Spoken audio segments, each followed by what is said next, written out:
আগের দিন আমরা পড়েছিলাম যেটা লাস্ট, সেটা হচ্ছে যে অ্যালকোহলের আমরা প্রিপারেশন করেছিলাম।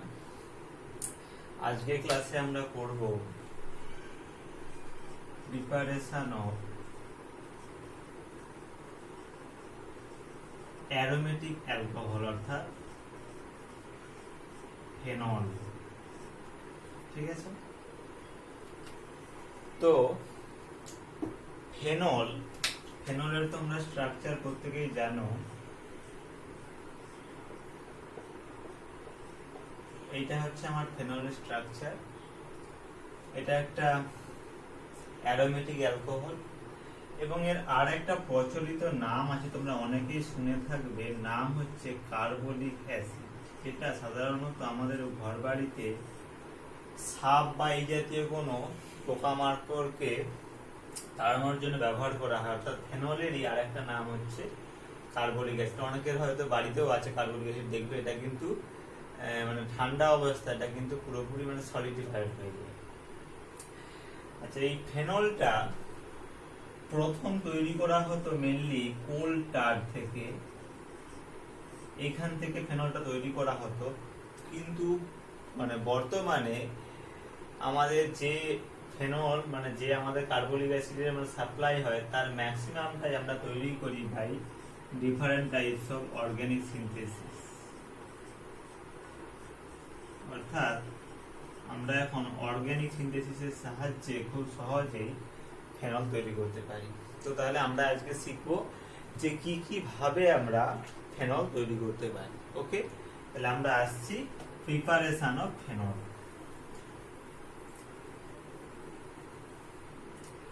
তার মধ্যে প্রথম যে পয়েন্টটা বলি এটা হচ্ছে 1 নাম্বার,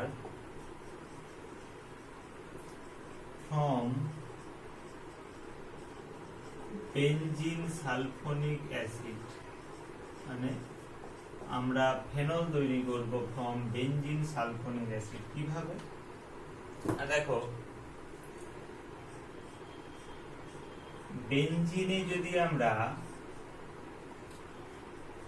H2S2O7 দিই, এর নাম হচ্ছে অলিয়াম। ঠিক আছে, তাহলে কি হয়, বেনজিনের সালফোনেশন বিক্রিয়া হয়। এবং কি করে হয় সেটা তোমরা অলরেডি ক্লাস 11-এ পড়ে আসছো। তাহলে বেনজিনে যদি সালফোনেশন বিক্রিয়া হয় তাহলে কি হয়, এখান থেকে তৈরি হয় এই জিনিসটা, অর্থাৎ বেনজিনের সঙ্গে একটা SO3H গ্রুপ যুক্ত হয়ে যায়। এবং এই কম্পাউন্ডের নাম কি না, এই কম্পাউন্ডের নাম হচ্ছে বেনজিন সালফোনিক অ্যাসিড। ওকে, এরপর যদি এতে আমরা একটা বেস দেই, ধরো যদি সোডিয়াম হাইড্রোক্সাইড দেই, তাহলে কি হয়, এই অ্যাসিড থেকে একটা সল্ট তৈরি হবে এবং সেটা তৈরি হবে এইটা SO3Na। ঠিক আছে, এর নাম হচ্ছে sodium benzene sulphonate. Sodium benzene sulphonate. Okay, এরপর যদি একে আমরা স্ট্রং বেসের প্রেজেন্সে, কি বললাম, স্ট্রং বেস মানে আমি এখানে দেখো 2 মোল এনে দিচ্ছি এবং যদি আমরা ফিউজ করি তাহলে কি হবে, এইখান থেকে তৈরি হবে এই জিনিসটা O minus Na plus. This is called sodium henoxide salt, অর্থাৎ এটা হচ্ছে ফেনলের একটা সোডিয়াম লবণ। এরপর তাহলে আমরা এখান থেকে কিভাবে ফেনল পাবো, একে যদি আমরা এর মধ্যে HCl দেই, মানে যদি আমরা অ্যাসিডিফাইড করি তাহলে আমরা এখান থেকে পেয়ে যাব ফেনল। তাহলে দেখো, এইভাবে আমরা বেনজিন থেকে অথবা বেনজিন সালফোনিক অ্যাসিড থেকে আমরা ফেনলটা তৈরি করতে পারি। আরেকবার বলছি, বেনজিনের মধ্যে যদি আমরা H2S2O7 যার নাম হচ্ছে অলিয়াম সেটা যদি দেই তাহলে বেনজিনের সালফোনেশন হয়, সেখান থেকে তৈরি হয় বেনজিন সালফোনিক অ্যাসিড। এটা অলরেডি পড়েছো ক্লাস 11-এ। তাতে যদি আমরা সোডিয়াম হাইড্রোক্সাইড দেই তাহলে কি হয়, SO3H থেকে হয়ে যায় SO3Na, যার নাম সোডিয়াম বেঞ্জিন সালফোনেট। এবং তাকে যদি আমরা অতিরিক্ত NH এর প্রেজেন্সে যদি ফিউজ করি তাহলে কি হয়, সেখান থেকে হয় সোডিয়াম ফেনক্সাইড লবণ, এবং তাতে HCl দিলে সেখান থেকে হয়ে যায় সরাসরি ফেনল।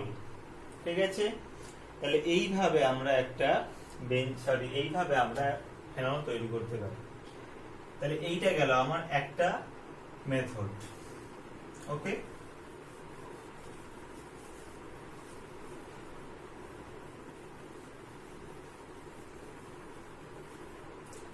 দু নাম্বার মেথড হচ্ছে ফ্রম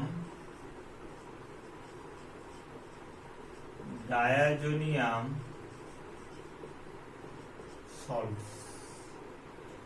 এটা কিরকম? ডায়াজোনিয়াম সল্টটা কি না, ডায়াজোনিয়াম সল্টটা হচ্ছে এইরকম,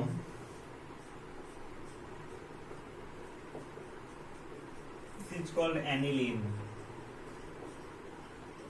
ঠিক আছে, অ্যানিলিনে যদি আমরা সোডিয়াম নাইট্রাইট দেই in presence of sulphuric acid, এবং যদি টেম্পারেচার রাখি আমরা 0 থেকে 5 ডিগ্রি সেন্টিগ্রেড, মানে যেটা খুব ঠান্ডা করি, তাহলে কি হয়, অ্যানিলিনটা কনভার্ট হয়ে যায় কিসে না, এটা কনভার্ট হয়ে যায় এরকম N2 প্লাস HSO4 মাইনাস। এটাকেই বলা হয় বেনজিন ডায়াজোনিয়াম সল্ট। ওকে, এরপর এতে যদি আমরা শুধু লঘু সালফিউরিক অ্যাসিড দিই, ডাইলুট H2SO4 যদি উত্তপ্ত করি, হিট মারি, তাহলে কি হবে, সঙ্গে সঙ্গে এখান থেকে নাইট্রোজেনটা ভেঙে যাবে, এবং নাইট্রোজেনটা ভেঙে গিয়ে সেখান থেকে তৈরি হয়ে যাবে আমার phenol plus nitrogen plus sulphuric acid, আমরা আবার পুনরায় ফিরে পাবো। ঠিক আছে, তাহলে এইটা গেল ফ্রম বেনজিন ডায়াজোনিয়াম সল্ট থেকে। এটা একটা মেথড, খুবই সহজ। অ্যানিলিনের মধ্যে যদি আমরা NaNH এবং H2SO4 দিই তাহলে সেখান থেকে পাবো আমরা benzene diazonium salt N2 plus HSO4 minus, এবং তাদের যদি আমরা ডাইলুট সালফিউরিক অ্যাসিড দিয়ে উত্তপ্ত করি তাহলে কি হবে, সঙ্গে সঙ্গে এটা ভেঙে গিয়ে এখান থেকে নাইট্রোজেন বেরিয়ে যাবে, এবং এখানে একটা OH গ্রুপ ঢুকে গিয়ে এটা ফেনলে কনভার্ট হয়ে যাবে। ওকে, এটা গেল আমার দ্বিতীয় পদ্ধতি।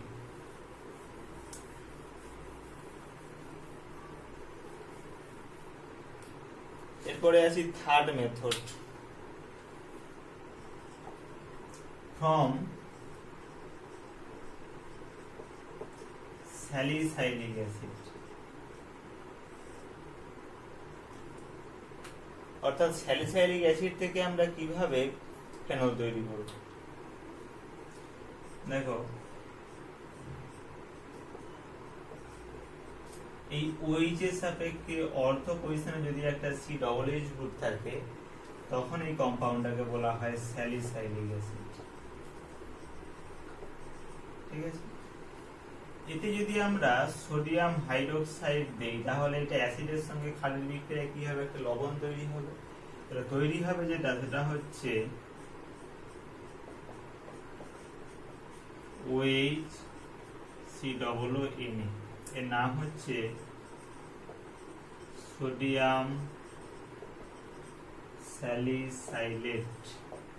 ওকে, এতে যদি আমরা সোডিয়াম হাইড্রোক্সাইড দেই in presence of calcium oxide তাহলে কি হবে, তাহলে সেখান থেকে তৈরি হবে হচ্ছে, অর্থাৎ এটাকে বলা হয় সোডা লাইম।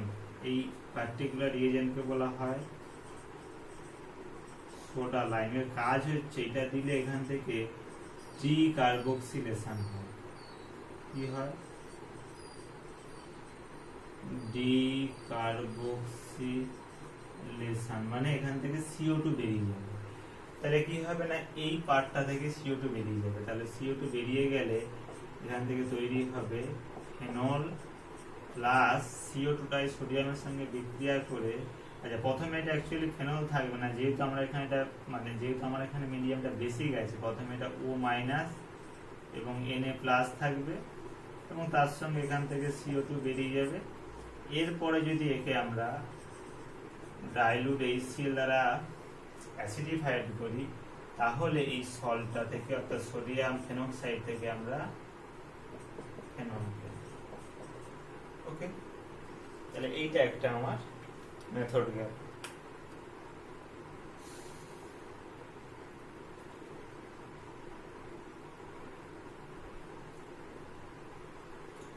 এইটা গেল আমার third method from salicylic acid.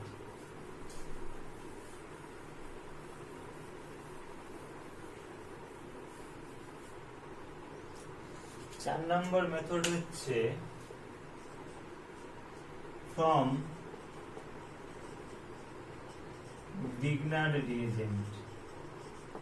From Grignard already আমরা পড়েছি আগে। এখানে কি নেওয়া হয়? এখানে নেওয়া হয় এই জিনিসটা এমজিপি, তার নাম হচ্ছে ফিনাইল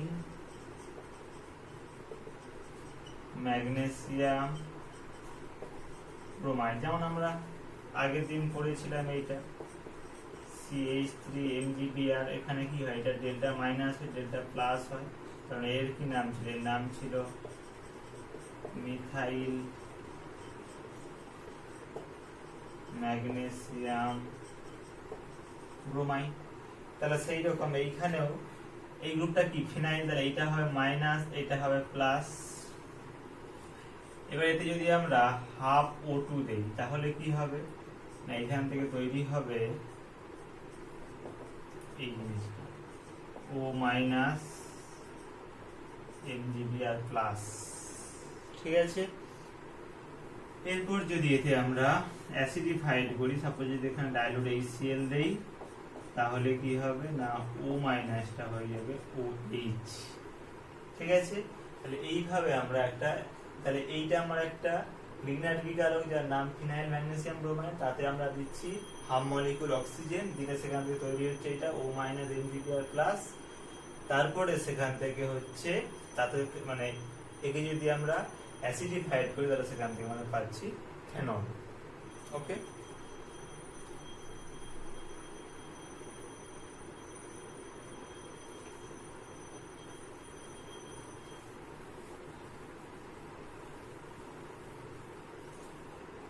এত মানে এই যে আমরা তিনটে প্রসেস বললাম, সরি এই যে আমরা টোটাল যে আমরা মানে চারটে মেথড বললাম, এখান থেকে আমরা ফেনল তৈরি করা হয়। এছাড়া অ্যাকচুয়ালি যেটা আমাদের ম্যানুফ্যাকচার করা হয়, ম্যানুফ্যাকচার মানে যেগুলো আমরা ইন্ডাস্ট্রিতে করি,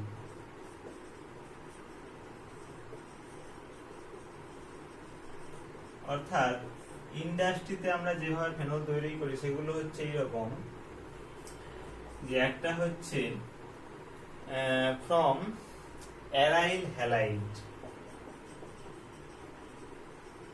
ফ্রম অ্যারাইল হ্যালাইড, এটাকে বলা হয় প্রসেসটাকে বলা হয় ডাউ প্রসেস বা ডাউ পদ্ধতি। এখানে কি করা হয় দেখো, এইখানে হচ্ছে ক্লোরোবেনজিন নেওয়া হয়, তাতে দেওয়া হয় একটা স্ট্রং বেস, ধরো সোডিয়াম হাইড্রোক্সাইড দিলাম, এবং এখানে এটাকে উত্তপ্ত করতে হয় প্রায় 623 কেলভিন এবং উচ্চ চাপে, মানে প্রায় 300 অ্যাটমসফিয়ার চাপে কি হয়, এই ক্লোরোবেনজিন থেকে যেটা তৈরি হয় সেটা হলো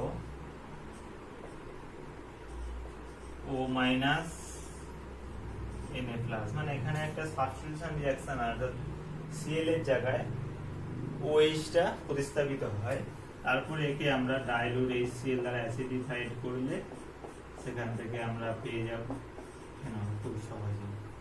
ঠিক আছে, এইটা একটা হয় মেথড, খুবই সহজ, অর্থাৎ ক্লোরোবেনজিনের মধ্যে সোডিয়াম হাইড্রোক্সাইড দিয়ে তাকে যদি আমরা উচ্চ চাপে এবং যদি উচ্চ তাপমাত্রায় উত্তপ্ত করি তাহলে সেখান থেকে প্রথমে তৈরি হয় সোডিয়াম ফেনক্সাইড আয়ন, তারপর সেখান থেকে তৈরি হয় তাকে যদি আমরা অ্যাসিডিফাইড করি সেখান থেকে পাই আমরা ফেনল। ঠিক আছে, আর একটা প্রসেস হচ্ছে ফ্রম কিউমিন।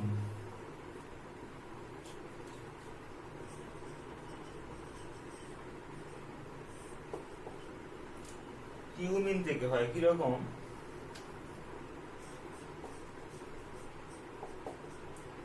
বেনজিনের সঙ্গে যদি আমরা এইটা নেই, প্রোপিন নেই, CH3 CH double bond CH2 propene, তাহলে কি হয়, in presence of H3PO4 phosphoric acid, তোমরা বিক্রিয়া ক্লাস 11 এ পড়েছো, অ্যাকচুয়ালি আমরা ফিডেল কাপ বিক্রিয়া বলি, সেখান থেকে তৈরি হয় এই জিনিসটা CH3 হোল টু CH, এইটার নাম অ্যাকচুয়ালি কিউমিন। ঠিক আছে, খুব সুন্দর একটা কম্পাউন্ড। এই কিউমিনকে যদি আমরা বাতাসে রেখে দেই, মানে প্রেজেন্স অফ যদি আমরা O2 রেখে দেই, তাহলে কি হয়, এই কিউমিনটা অক্সিডাইজ হয়ে যায়। অক্সিডাইজ হয়ে কি হয় দেখো, আমি এটা একটুখানি নিচে করে দিচ্ছি, এটা অক্সিডাইজ হয়ে তৈরি হয় এই জিনিসটা COOH, এবং এর সঙ্গে যেমন দুটো CH3 ছিল এরকম হয়। এটার নাম হচ্ছে কিউমিন হাইড্রোপারক্সাইড, কিউমিন হাইড্রোপারক্সাইড। ওকে, এবার যদি আমরা এতে ডাইলুট সালফিউরিক অ্যাসিড দেই, তাহলে কি হয়, এইখান থেকে তৈরি হয়ে যায় এইরকম ফেনল হয়ে যায়, মানে অ্যাকচুয়ালি এই OH টা এর সঙ্গে জুড়ে যায় এবং এই পার্টটা থেকে বেরিয়ে গিয়ে তৈরি হয় অ্যাসিটোন। ঠিক আছে, অর্থাৎ কি বললাম আমরা এখানে প্রথমে, বেনজিনের মধ্যে আমরা এখানে প্রোপিন দিলাম, এর নাম হচ্ছে প্রোপিন। ইন প্রেজেন্স অফ যদি ফসফরিক অ্যাসিড নেই, তাহলে সেখানে তখন তৈরি হয় কিউমিন। এবার কিউমিনকে যদি আমরা এয়ারের সংস্পর্শে রাখি, তাহলে কি হয়, কিউমিনটা এয়ারের অক্সিজেনের সংস্পর্শে আসলে সঙ্গে সঙ্গে সেখান থেকে তৈরি হয়, সেটা অক্সিডাইজ হয়ে তৈরি হয় কিউমিন হাইড্রোপারক্সাইড। ঠিক আছে, তারপরে তাকে যদি আমরা অ্যাসিডিফাইড করি, তাহলে সেখান থেকে হয়ে যায় ফেনল প্লাস অ্যাসিটোন CH3COCH3। তাহলে এই দুটো পদ্ধতি, মানে একটা বললাম আমরা ডাউ প্রসেস, আর একটা বললাম ফ্রম কিউমিন, মেইনলি অ্যাকচুয়ালি ইন্ডাস্ট্রিতে, মানে ইন্ডাস্ট্রিতে আমরা ফেনল তৈরি করি এই দুটো প্রসেসের সাহায্যে। তাহলে এই কয়েকটা পড়লেই আমাদের এখানে চলবে। তাহলে এই কয়েকটা মানে এই কয়েকটা পদ্ধতি, টোটাল আমরা এখানে ছটা পদ্ধতি করলাম। এই ছটা পদ্ধতির সাহায্যে আমরা ফেনল তৈরি করতে পারি। তাহলে এই গেল আমার ফেনলের প্রিপারেশন।